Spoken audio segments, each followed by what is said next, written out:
One of the first FPV quads that got me started in the hobby was the Tinyhawk S. Now, the first one I actually owned was this one, and I ended up painting it, but one day after dropping it into a bowl of water, I completely ruined it, and I was so upset that I ended up buying another one.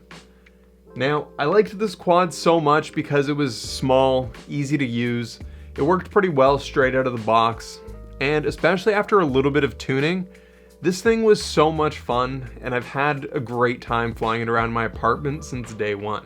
Recently though, I had the opportunity to try out two other tiny quads, which come in at a similar price range, but honestly might be equally if not more impressive in their own ways. This one here, the Mobula 6 HD, is the smallest quad I've ever flown. It has similar flight characteristics to the Tinyhawk S, but it also allows you to record HD video.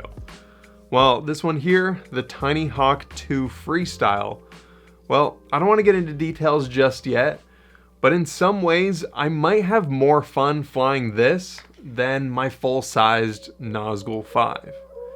And that's what I want to talk about today.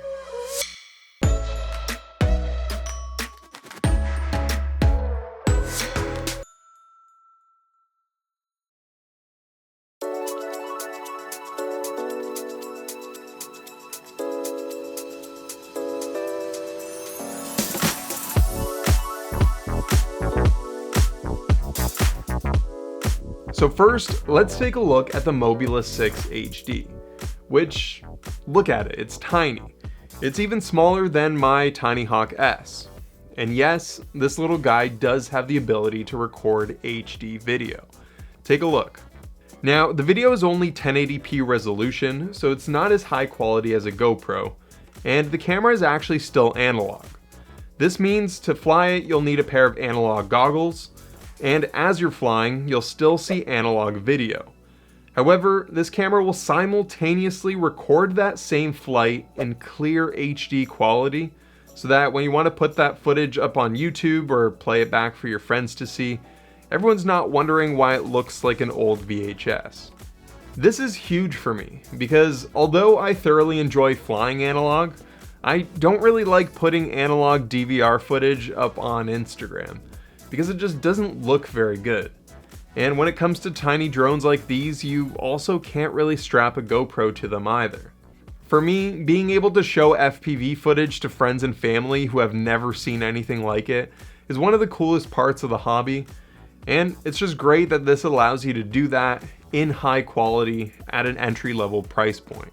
The fact that it's so small is another big benefit, because it doesn't matter what the weather's like outside, you can easily fly this indoors. It's also very light, and the propellers are surrounded by ducts, so you can bounce it off of walls and other objects and feel pretty confident that you won't damage anything. The FPV camera is also great and held in place with two screws, which allow for full range of motion to make minor adjustments to your camera angle. I really like that because the Tinyhawk S only allowed for two preset camera positions. When it comes to performance, it flies pretty well. I chose to show you guys this clip because that was one of my very first flights with the stock settings and rates exactly how it came out of the box. Now, if you're not familiar with the term rates are essentially your controller sensitivity, and how you have them set up will determine how the quad will feel when you're controlling it. On the Mobula 6 HD, the stock rates were pretty good. It's not what I would consider my perfect tune, but as you can see, I was able to get used to them pretty easily, and the sensitivity was low enough for a beginner to grasp. Of course, rates are very subjective, and they're pretty easy to learn how to change. However, if you're buying your first quad, you want to have fun straight out of the box, and with this quad, you definitely can. So when you first open the box, besides the quadcopter itself, you do get a few other things. The first detail that I really like is that it comes with instructions. That being said, they're not that straightforward, and would most likely be a little overwhelming for someone learning everything for the first time. But the great thing is that almost all the things listed here are already done for you when the quad arrives. The only thing you really have to do yourself is go through the binding process, which I'll talk about a little bit later. Another big win is that it comes with 4 batteries. Each of these batteries only lasts a few minutes, so adding a few spares is a really nice touch. My Tinyhawk S can be used with 1S and 2S batteries, and it only came with one of each. You also get a little bag of extra screws, extra propellers, a tool for the propellers, and a controller for making changes in your camera. It also comes with a little screwdriver, which always wins me over. I really value when these FPV kits come with everything you need, and adding a little tool like this really doesn't cost the company much, so I'm a big fan of that. One thing that I really dislike about this kit is the charger. It only allows you to charge one battery at a time, which in my opinion almost defeats the point of giving you extras. A charger that could at least charge 2 batteries at once would have been nice. I also wish that the company added a little elastic band in the bag. The battery in the Mobula fits a little bit loosely, and it can move around and sometimes falls out when you bump into stuff. The Tinyhawk S uses elastic bands to hold its batteries, and it works really well. The thing is, I'm pretty sure these little notches on the Mobula 6 are here for that exact reason, and attaching a small band to them could put a bit of pressure on your battery, easily solving this issue. The initial setup is also pretty easy. All you have to do is create a profile for the drone on your radio, and then just bind the radio and your drone together. This isn't that difficult to do, but the process will vary a little bit depending on what radio you have. Now, there are so many binding tutorials on YouTube. If you just search the name of your radio and the quad together, chances are you'll find one that can help you out. Another thing I should mention is that for those of you with a Crossfire module or a compatible radio, the Mobula 6 HD can actually be purchased with a Crossfire receiver as well. Now, for those of you just starting out, Crossfire is a popular product that will give you a strong, reliable, and responsive link between your radio and your quad, and it'll allow you to fly further range with a little bit less latency. The reason I wanted to make sure to mention that is because a really popular radio right now is the TBS Tango 2. And a few of you guys have commented saying that you're really interested in purchasing that radio, but you were worried that you wouldn't be able to use tiny whoops such as this. So the good news is, with this guy, you can. Now, when it comes to the recording of HD video on this quad, the process is pretty simple, but there are no instructions to show you how it's done. You're going to have to purchase a micro SD card separately and push it into its dedicated slot until you feel it click.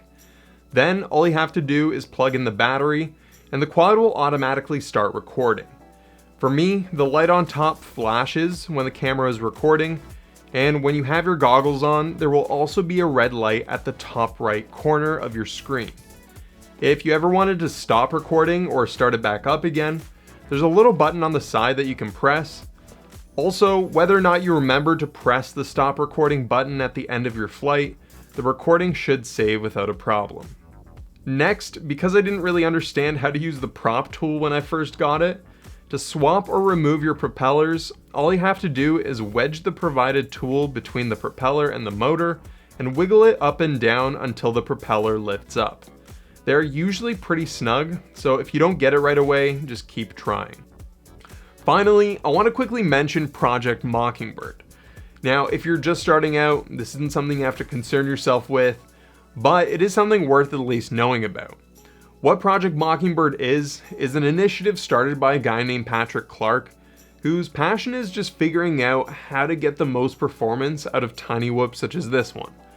Now, he has a website and a Facebook group where you can learn what settings to change and how to tune your quad to optimize its flight. It'll require some tinkering, and I haven't done it on this quad yet, but I followed his original Tinyhawk tune on my Tinyhawk S, and I gotta say the difference it made was huge. But anyways, speaking of Tinyhawks,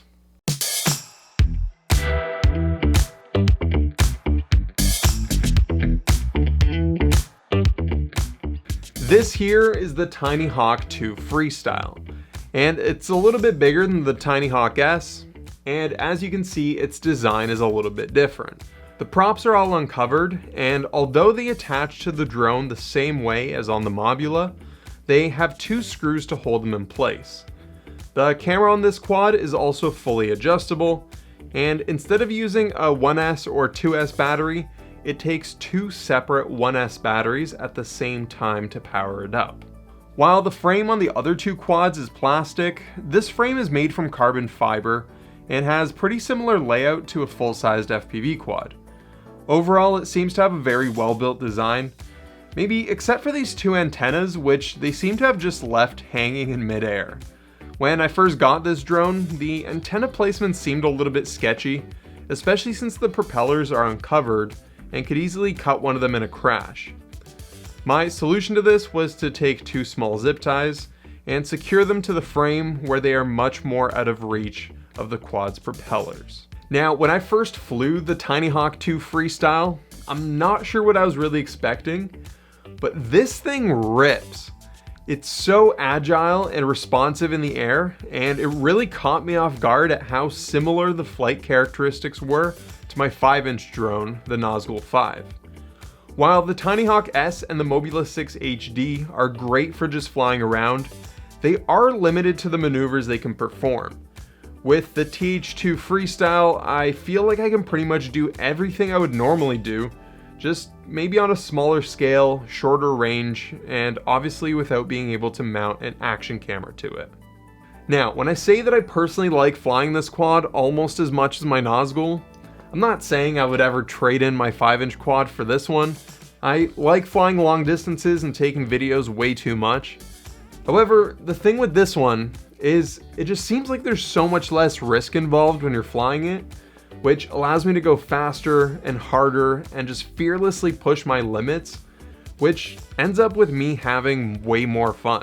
When comparing it to the Mobula 6 HD, the one thing to keep in mind with this quad is that you can't really fly it indoors. It has a little bit too much power, and the exposed propellers could probably cause some damage. However, as an outdoor quad for practicing freestyle, I gotta be honest, it's completely exceeded my expectations. Now, in the package that I got, the TH2 Freestyle didn't come with any instructions, and I was a little bit disappointed to see that it didn't come with a tool either, especially since my Tinyhawk S did. However, I checked their website and it says that the package is supposed to come with a tool, so maybe that was just mine. You will get two batteries though, which kind of only count as one because you have to use them together. That's a little bit unfortunate, but on the plus side, I did realize that I'm able to get flight times maybe twice as long on the Freestyle that I can on the Mobula. Spare 1S batteries for both of these quads are also not that expensive, so it's not that big of a deal. One thing that's nice about this package is the charger you get. It's still really basic, but lets you charge 6 batteries at once. I would much rather have paid a few extra dollars for the Mobula to get a charger like this, because it really will make your experience more enjoyable if you don't have to wait for a charge between every pack you fly. But besides that, all you get is some extra hardware. When it comes to setup, you'll have to start by putting on the propellers. On the Tinyhawk 2 Freestyle, it's important to note that the propellers will spin inwards, and the rotation should look like this. Once you have the propellers on, make sure the screw holes are aligned and secure them in place. You don't have to over tighten the screws, they will hold the propellers in place pretty easily. The next step would be setting up your radio and binding it together with your quad. Again, there are a ton of binding videos on YouTube for various models of radios. When it comes to Betaflight, which is the software you will use to tune both of these quads, the TH2 Freestyle comes completely set up as well. Finally, the costs. So here are the current prices for both of these quads, and they come pretty close. So let me know what you guys think. Do you like them? Dislike them? If you're thinking about buying one, which one is it gonna be? Thanks for watching, guys, and I hope you enjoyed the video.